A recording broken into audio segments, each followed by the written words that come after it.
Students, previous chapter में हमने Hardy Weinberg से पहले का इवोल्यूशन के बारे में रिकैप किया था और हम कहाँ तक पहुँचे थे। हार्डी वीनबर्ग इक्विलिब्रियम को स्टडी करने के लिए हम लोग पहुँचे थे।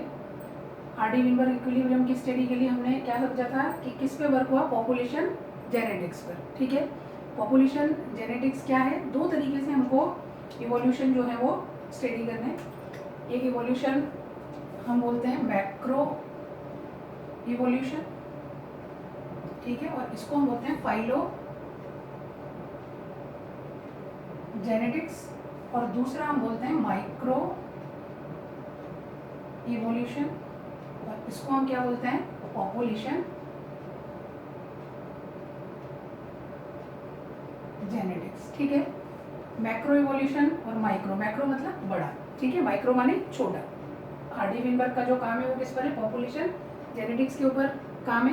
पॉपुलेशन जेनेटिक्स के बारे में वो एक्सप्लेन कर रहे हैं। Macro evolution, phylogenetics. जब हम मैक्रो इवोल्यूशन की बात करते हैं तो हम किसकी बात करते हैं, हम जिस लाइफ फॉर्म्स की बात कर रहे हैं उस लाइफ फॉर्म में हम क्या करेंगे, उसके स्टार्टिंग से लेकर के और उसके इस प्रेजेंट टाइम लाइफ फॉर्म तक की बात करेंगे। ठीक है, जो वेरिएशन हमको उसमें देखने को मिले। फॉर एग्जाम्पल कि हम बात करते हैं ह्यूमन की, ठीक है, हम जो प्रेजेंट हमारे पास होमोसेपियन सेपियन जो हम लोग हैं, हम लोग कैसे बने होमोसेपियन सेपियन। अगर हमें इस बात की स्टडी करनी है तो हम क्या करेंगे, हम अपने बैक में जाएंगे और बैक में जाकर हम देखेंगे कि हमसे पहले क्या था।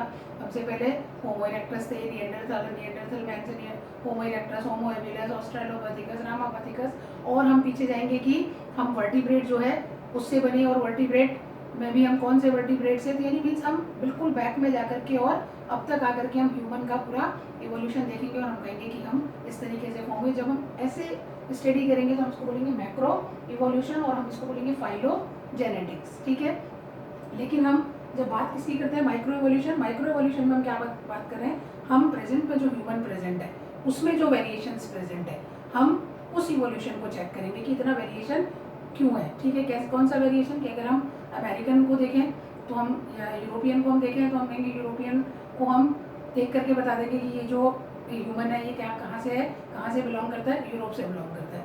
हम और देखें ह्यूमन, हम कहेंगे ये अफ्रीका से बिलोंग करता है। अगर हम अफ्रीकन को देखेंगे हम बता देंगे ये अफ्रीका से, क्योंकि उनका बॉडी बिल्ड, उनका स्ट्रक्चर डिफरेंट होगा। जो यूरोपियन होंगे उनका बॉडी बिल्ड, उनका स्ट्रक्चर डिफरेंट होगा। हम चाइनीज़ को देखेंगे तो हम बता देंगे, हम जापानीज़ को देखेंगे तो हम बता देंगे। इवन दो हम इंडिया में भी अगर हम साउथ इंडिया के किसी ह्यूमन को देखते तो हम बोलते थे शायद साउथ इंडियन है। अगर हम हिल्स पे रहने वाले को देखते हम कहते हैं जरूर पहाड़ी में रहने वाला ह्यूमन है। तो ये जो वेरिएशन है इसके बारे में जब हम स्टडी करें तो हम इसको क्या बोल रहे हैं, माइक्रो इवोल्यूशन, और हम इसको बोल रहे हैं पॉपुलेशन जेनेटिक्स। ठीक है, तो अब इस पॉपुलेशन जेनेटिक्स को समझने से पहले, ठीक है, पॉपुलेशन जेनेटिक्स को समझने से पहले हमको और किस चीज़ को समझना पड़ेगा, व्हाट इज जीन पूल। ठीक है, हम किसके बारे में पढ़ेंगे, जीन पूल को हम थोड़ा सा समझेंगे।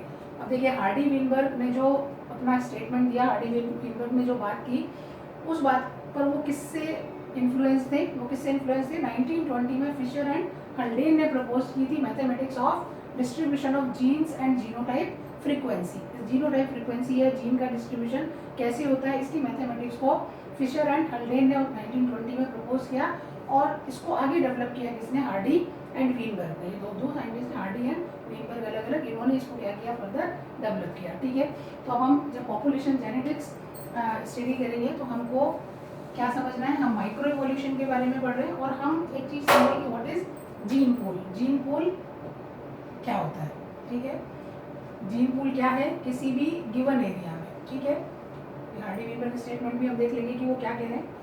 हार्डी वीनबर्ग क्या बोलते हैं कि किसी भी गिवन एरिया के अंदर जो भी पॉपुलेशन प्रेजेंट है, ठीक है, इस गिवन एरिया में जो भी पॉपुलेशन किसकी, एक पर्टिकुलर स्पीशीज़ की, हम एक ही स्पीशीज़ की बात करेंगे। ठीक है, यहाँ पर गाय की पॉपुलेशन या डॉग की पॉपुलेशन या ह्यूमन की पॉपुलेशन, या हम ट्री की बात करें तो उस पर्टिकुलर ट्री की पर्टिकुलर हमको बात करनी है कि ट्री की पॉपुलेशन, कौन से ट्री की पॉपुलेशन, मैंगो ट्री की पॉपुलेशन या जिसकी भी। तो हमने यहाँ पर कोई भी एक पॉपुलेशन पर्टिकुलर स्पीशीज़ के लिए, अब वो ये कहते हैं कि इस पर्टिकुलर जो पॉपुलेशन है उसके अंदर जीन जो है उसको फाइंड आउट करना, और जीन जो एलील है, जीन के जो एलील है उनकी फ्रीक्वेंसी क्या रहती है इसके अंदर, कि हम क्या कर सकते हैं कि इसमें जीन, कितने जीन प्रेजेंट है हम इसको फाइंड आउट कर सकते हैं, और साथ ही इस गिवन एरिया के अंदर जो भी एलील प्रेजेंट है, ठीक है, उनकी फ्रीक्वेंसी हमेशा क्या रहती है, सेम रहती है, कांस्टेंट रहती है, ठीक है। ये बात उन्होंने बोली। अब इस बात को समझने के लिए, इस बात को, इस लाइन को समझने के लिए जो एनसीईआरटी हार्डी वीबर इक्विलिब्रियम के नीचे जो 3 लाइन लिखी हुई है उसको समझने के लिए हम क्या समझेंगे, सबसे पहले जीन पूल। जीन पूल क्या होता है, किसी भी पर्टिकुलर एरिया के अंदर, गिवन एरिया में जो पॉपुलेशन है उस पॉपुलेशन के पास में जो जीन प्रेजेंट है, ठीक है, जो जीन प्रेजेंट है उस जीन के टोटल नंबर ऑफ जीन को हम क्या बोलते हैं, जीन पूल बोलते हैं, ठीक है। यहाँ हम ये बोलते हैं कि जीन पूल का मतलब है sum total of gene present in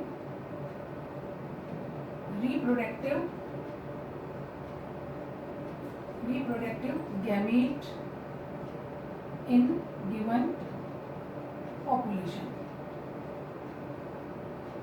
ठीक है। इस पॉपुलेशन के अंदर जो जीन प्रेजेंट है, ठीक है, जो जीन प्रेजेंट है उनके नंबर को हम क्या बोल रहे हैं, जीन पूल बोल रहे हैं। और हमने रिप्रोडक्टिव गैमीट में क्यों बोला, बिकॉज जो हमारे जितने भी टोटल नंबर ऑफ जीन है उनको हम क्या मान के चलते हैं कि हमारे जो गैमीट है वही हमारे जीन को क्या करते हैं, आगे इनहेरिट करते हैं। तो हमारे जो जीनोम होता है उसकी डेफिनेशन क्या होती है कि हैप्लॉइड सेट ऑफ क्रोमोसोम में जितने नंबर ऑफ जीन प्रेजेंट है वही क्या कहलाते हैं, हमारा जीनोम कहलाता है, ठीक है। किसी भी ऑर्गेनिज्म का जीनोम क्या है कि उसके हैप्लॉइड सेट में हैप्लॉइड नंबर ऑफ क्रोमोसोम में कितने जीन प्रेजेंट है, और हैप्लॉइड नंबर ऑफ क्रोमोसोम हमको कहाँ मिलता है, गैमीट में, ठीक है।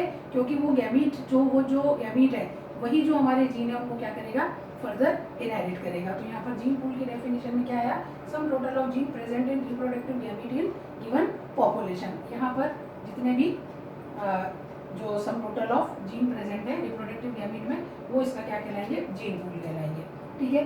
अब हमने इस बात को समझ लिया। अब इसको आगे जो एल्जेब्रिक एक्सप्रेशन है हार्डी वीबर इक्विलिब्रियम की उसको समझने के लिए हम ये मानते हैं कि यहाँ पर जो जीनोटाइप है, ठीक है, ये जितनी भी पॉपुलेशन है इसके अंदर जो जीनोटाइप है, ठीक है, वो उसका डिस्ट्रीब्यूशन क्या है, जीनोटाइप डिस्ट्रीब्यूशन। अब हम यहाँ क्या करेंगे, हमने माना कि हमारे पास में 2 एलील है, हमारे पास इस पॉपुलेशन के अंदर हम 2 एलील पर बात कर रहे हैं कि एक तो एलील है कैपिटल ए और एक एलील है हमारे पास स्मॉल ए, ठीक है। हमने केवल एक जीन यहाँ पर डिस्कस किया, कई सारे कैरेक्टर हैं जो भी ऑर्गेनिज्म प्रेजेंट है, लेकिन हम केवल एक ही कैरेक्टर, एक ही जीन को डिस्कस कर रहे हैं, और उस जीन का हमारे पास में 2 एलील जो है वो प्रेजेंट है, ठीक है। किसी भी जीन के 2 एलील होते हैं, हमें पता है ये चीज़।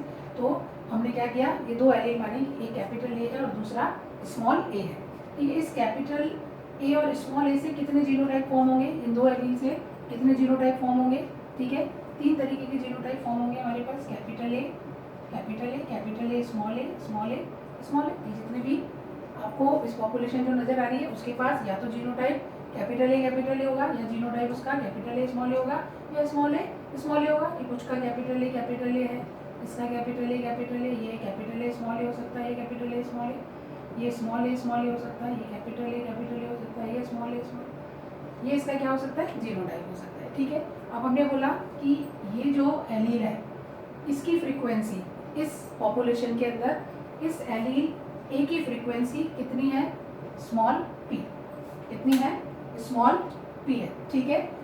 और जो स्मॉल ए एलील है इसकी फ्रीक्वेंसी कितनी है, स्मॉल क्यू है, यानी कैपिटल ए की फ्रीक्वेंसी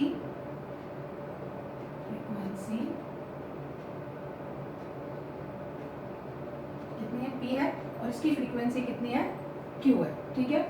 अब हमने ये देखा कि इस कैपिटल ए की फ्रीक्वेंसी पी और इस स्मॉल ए की फ्रीक्वेंसी क्यू है। कितनी बार कैपिटल ए यहाँ पर आ रहा है और कितनी बार स्मॉल ए यहाँ पर आ रहा है, इसको हम ये बोल रहे हैं कि इसकी फ्रीक्वेंसी की कितनी बार कैपिटल ए यहाँ पर आया और कितनी बार स्मॉल ए जो है वो यहाँ पर आया। हम क्या देखते हैं कि P plus Q is equal to 1, ठीक है। ये अपने पास में एक फार्मूला है, P plus Q is equal to 1, ये फिक्स है, ठीक है, कि P और Q जो हमेशा क्या रहेंगे, 1 रहेंगे, कांस्टेंट रहेंगे। इस गिवन एरिया के अंदर, इस पॉपुलेशन के अंदर जो ए एलील है उसकी फ्रीक्वेंसी P है और इस जो ए एलील है, स्मॉल ए एलील है, उसकी फ्रीक्वेंसी Q है। हम ये देखेंगे कि ये फ्रीक्वेंसी क्या रहती है, इस गिवन पॉपुलेशन में कांस्टेंट रहती है, ठीक है। उसका नंबर कितना आएगा, कांस्टेंट आएगा, यानी P plus Q is equal to 1 के अगर P की फ्रीक्वेंसी 0.6 है तो Q की फ्रीक्वेंसी कितनी होगी, 0.4 होगी। अगर P की फ्रीक्वेंसी 0.7 है तो इसकी फ्रीक्वेंसी कितनी होगी, 3 हो गए, ठीक है। हम ये समझ रहे हैं कि P plus Q is equal to 1, ठीक है। अब हम आगे चलते हैं। हमने देखा कि A इज इक्वल टू, ए की फ्रीक्वेंसी कितने टाइम है, P टाइम है, और A की कितनी है, Q टाइम। अब हम ये देख रहे हैं कि हमारे पास जीनोटाइप क्या है, कैपिटल ए है, ठीक है। तो इसकी फ्रीक्वेंसी कैपिटल ए की फ्रीक्वेंसी क्या होगी, P डॉट P, ठीक है। ए की फ्रीक्वेंसी P और ए की frequency P means P square, clear है। कैपिटल ए स्मॉल ए, इसकी क्या होगी, कैपिटल ए स्मॉल p, और इसकी Q तो कितनी होगी, P Q, ठीक है। स्मॉल ए की कितनी होगी, Q and Q is equal to Q square, ठीक है। ये समझ में आ गया अपने को कि capital A P square, capital A small A P Q, और स्मॉल ए Q स्क्वायर, ठीक है।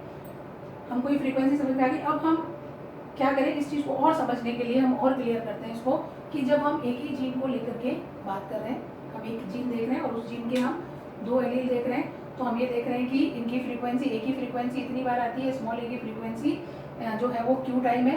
अब इसको क्लियर करने के लिए हम क्या करें, इसको मोनोहाइब्रिड क्रॉस है ये, और इसको हम क्रॉस करवा के देखते हैं। मोनोहाइब्रिड क्रॉस है तो हमने क्रॉस कराया तो हम क्या देखेंगे,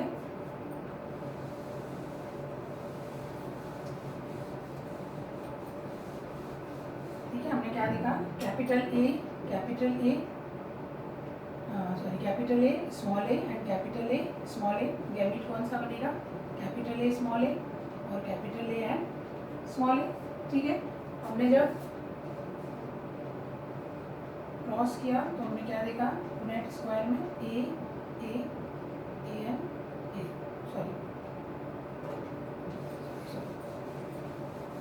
दोबारा, capital A cross small A, gamete हमारे पास क्या फॉर्म होंगे, और यहाँ हमारे पास गैमीट क्या फॉर्म होंगे, ए एन ए, ठीक है।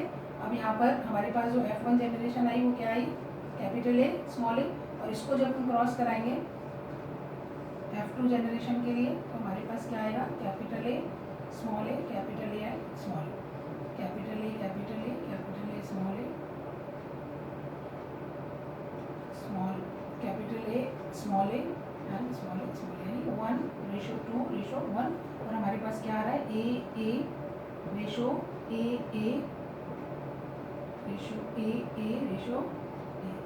ठीक है।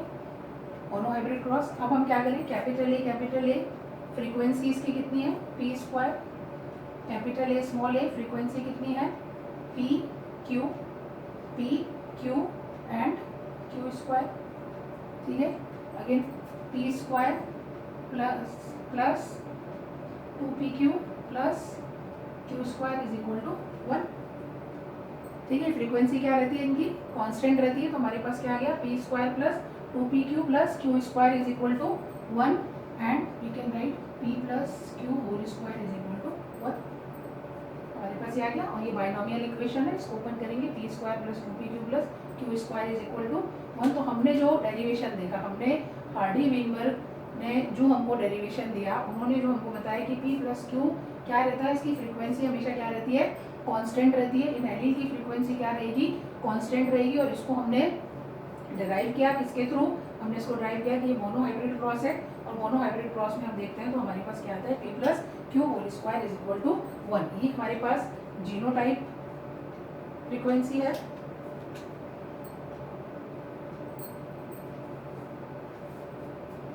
This is AA and 2AA and AA। ये हमारे पास क्या है, जीनोटाइप फ्रीक्वेंसी, और P square plus 2PQ plus Q square, ये हमारे पास क्या है, एलीलिक फ्रीक्वेंसी,